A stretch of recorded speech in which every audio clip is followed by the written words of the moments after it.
이윤에게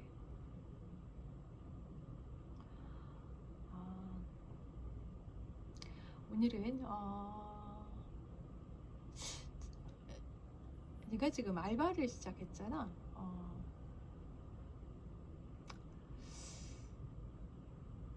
너에게 해주고 싶은 말 중에 하나가 자본주의 사회에서 살면서 경제적 독립과 연관돼서 돈을 어떻게 벌고 관리하는가에 대한 얘기를 좀 해야 되겠다 싶어서 텍스트로 막 너한테 편지도 썼고 글을 좀 써서도 보내줬고 카톡으로도 글을 좀 써서 보냈고 뭐 그랬던 것 같은데 그걸 다시 한번 여기서 얘기를 하려고 해요. 이거 관련해서는 내가 이제 돈 관리에 관련된 원고를 초안을 쓴 게 있어서 그리고 이 관련돼서는 너무 많이 자주 또 얘기를 해왔던 상담을 또 해왔던 내용이기도 해서 나는 너무 익숙해서 후룩후룩 넘어갈 수도 있어. 근데 아마 또 이걸 토대로 또 원고를 정리하는 과정에서는 그 세밀한 부분은 아마 보완을 또 할 거야. 그때 이런 얘기를 했을 거야. 자본주의 사회에서는 처음에는 아무 기반 없으니까 누군가의 도움을 얻어 살아가는 시기가 있어. 미성년자가 그럴 거고 아니면 노후에 모든 경제적인 수입이 전혀 없는 상태가 아마 그 시기가 되어서 누군가의 부양을 받든지 아니면 국가로부터 뭐 연금이나 뭐 공적 부조를 통해서 부양 지원을 받는 이런 시기가 있지. 그 다음에는 나의 노동을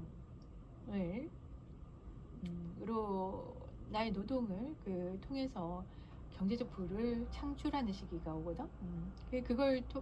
그것을 위해서라고 말하면 좀 미안하지만 사실은 오늘날의 교육제도가 그 양질의 노동자를 이러면 참 뭐 그런 면도 있으니까 이런 면도 있으니까 양질의 노동자를 생산하기 위한 방식이 근대 교육의 시발이거든.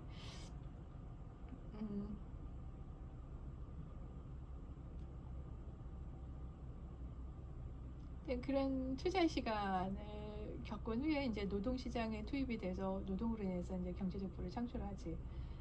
그러면 내가 노동을 투입한다는 건 나의 인생의 시간을 또 투자한 나의 인생의 시간을 나의 노동이라는 건 나의 인생의 시간을 자본으로 교환한다라는 개념이 되기도 하거든.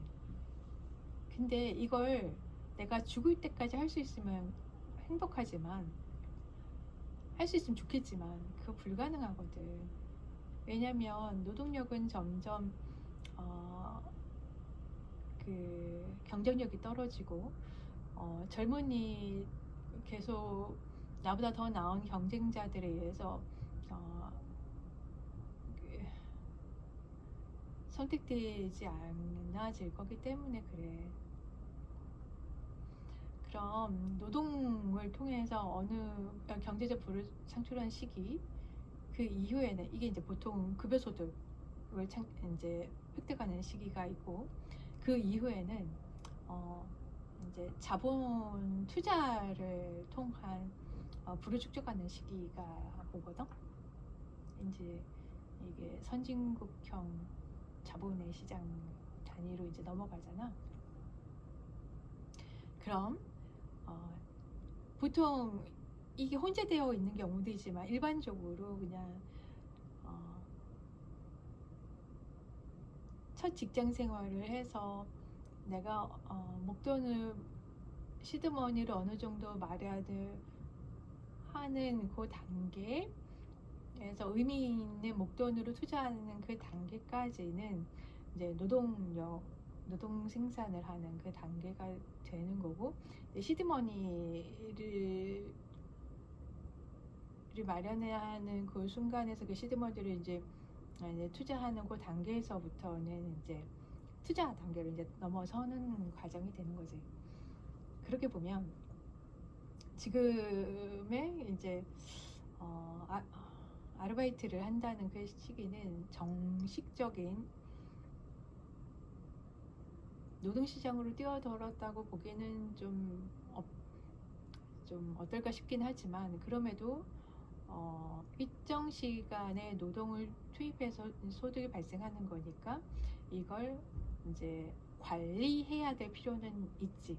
잘 관리를 해서 누수가 지출을 잘 통제하고 일정 부분의 시드머니를 마련하는 수준 정도의 목표를 세우고 지금 과정을 이행하면 좋을 것 같아.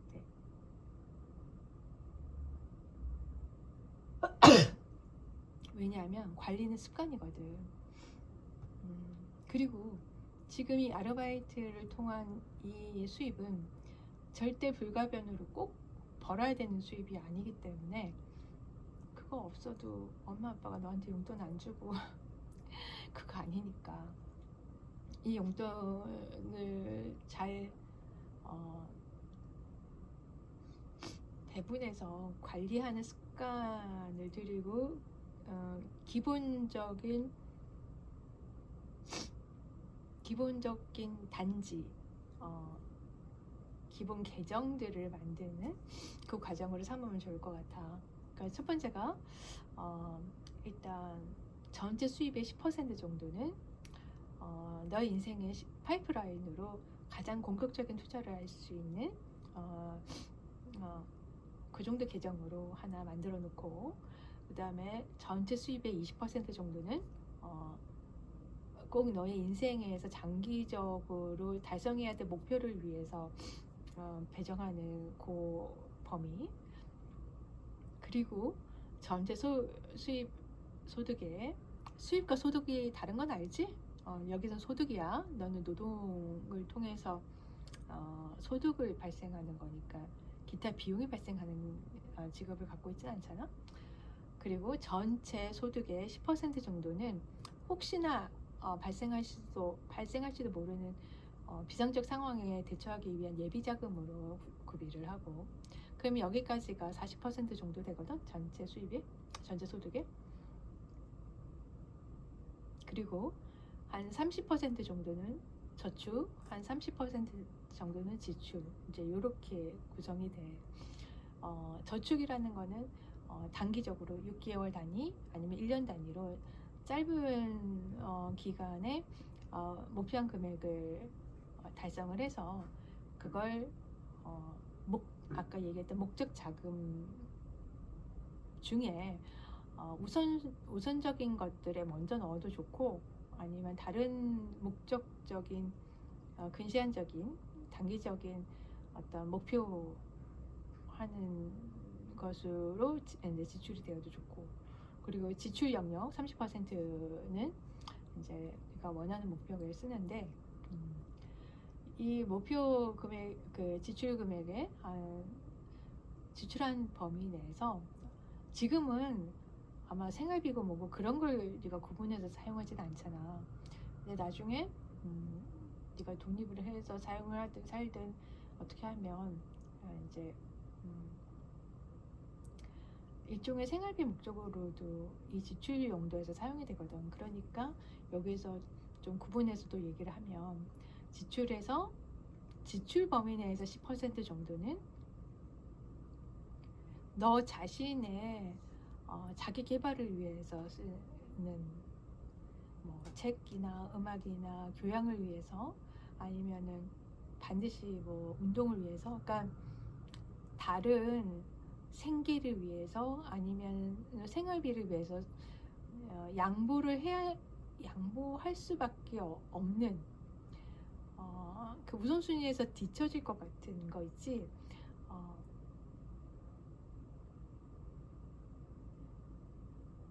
그렇지만은 너 자신을 위해서는 너 자신의 가치를 위해서, 가치 증진을 위해서 대단히 의미 있는 그런 부분들을 위해서는 특정하게 할당을 좀 해두기를 바래. 뭐 음반을 산다든지 뭐 이런 것들 얘기하는 거야. 그리고 지출의 한 10% 범위 내에서는 네가 특정한 목표를 한 영역에 사회적인 활동에 참여를 한다든지 기부를 한다든지 하는 것으로 사회적 환원하는 방식으로 한번 배정을 하는 것을 염두에 두고 나머지 지출의 80% 정도는 이제 그 범위 내에서 지출의 소기의 목적대로 이제 지출을 하는 방식, 그렇게 계획을 짜면 좋을 것 같아. 대략 얼개는 이렇고, 이제 아까 목적 자금은 그 20% 범위 내에서 다시 또 세분화해서 인생의 장기적인 목표가 하나만 있는 게 아니잖아.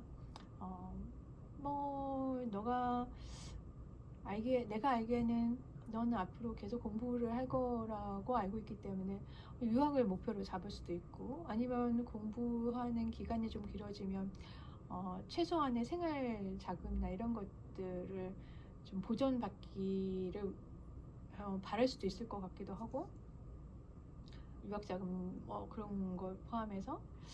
그리고 너가 독립을 해야 될 거면 언제까지 엄마 아빠의 지원으로 살아가지 않을 거라는 것을 염두에 둔다면, 언젠간 독립할 것을 염두에 둔다면 집도 있어야 될 것 같고, 못해도 아직은 젊지만 언젠가는 은퇴를 해야 될 것 언젠가는 은퇴를 할 거고, 그러니까 소득이 전혀 없는 상태가 될 것 같으면 그때를 대비해서 최소한의 노후 은퇴를 위한 젊을 때부터 시작하면 좋으니까, 뭐 그런 거 최소한 5만 원 정도라도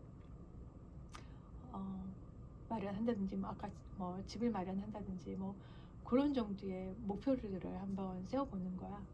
뭐 결혼을 염두에 둔다고 그런다면 결혼도 이제 그 안에 들어갈 수 있겠지.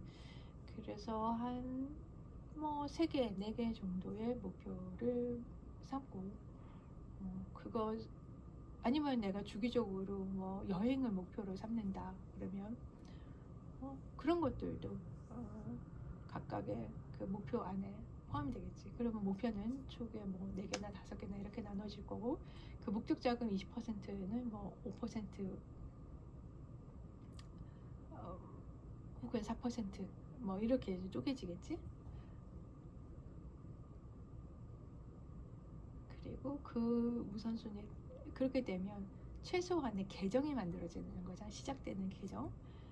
그리고 그걸 운영하는 것은 이제 향후 얼마나 더 많이 운영할 수 있는 시간이 남아 있는가에 따라서 이제 운영 방식들은 결정이 되고, 그다음에 이제 저축하는 금액들을 이제 목적 자금하고 잘 콜라보해서 더 안정적인 좀 더 투자에 시너지를 좀 낼 수 있는 방향으로 전략을 세우게 돼요.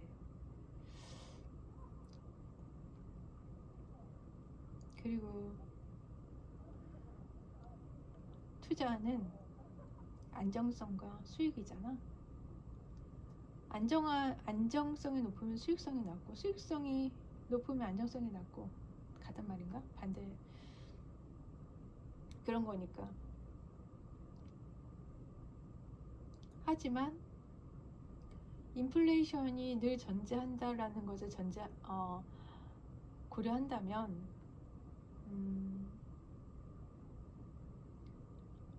투자 시간이 길면 투자는 실패할 수는 없거든. 물론 내가 손실 보는 상품, 손실 보는 종목에만 골라서 투자를 하면은 100% 계속 손실을 볼 수밖에 없는데, 그게 아니고 충분한 시간을 시간을 갖고 투자할 수 있다면 원금도 회복되고 수익률도 어느 정도 나올 수 있어. 그러니까 내가 이 목표한 것들이 얼마나 투자할 수 있는지 시간에 따라서 투자 시간을, 투자 전략을 선택해서 잘 결정하도록 하여라. 오늘 굉장히 피곤하네. 궁금한 사항은 언제든지 질문하라고 내가 말을 할 텐데 너 질문 안 할 거 알아. 이상하지? 분명히 나는 누군가로부터 전문가라는 소리를 듣고 조언을 하는데 말이지, 정작 나의 가장 가까운 사람들은 나를 활용을 안 하지.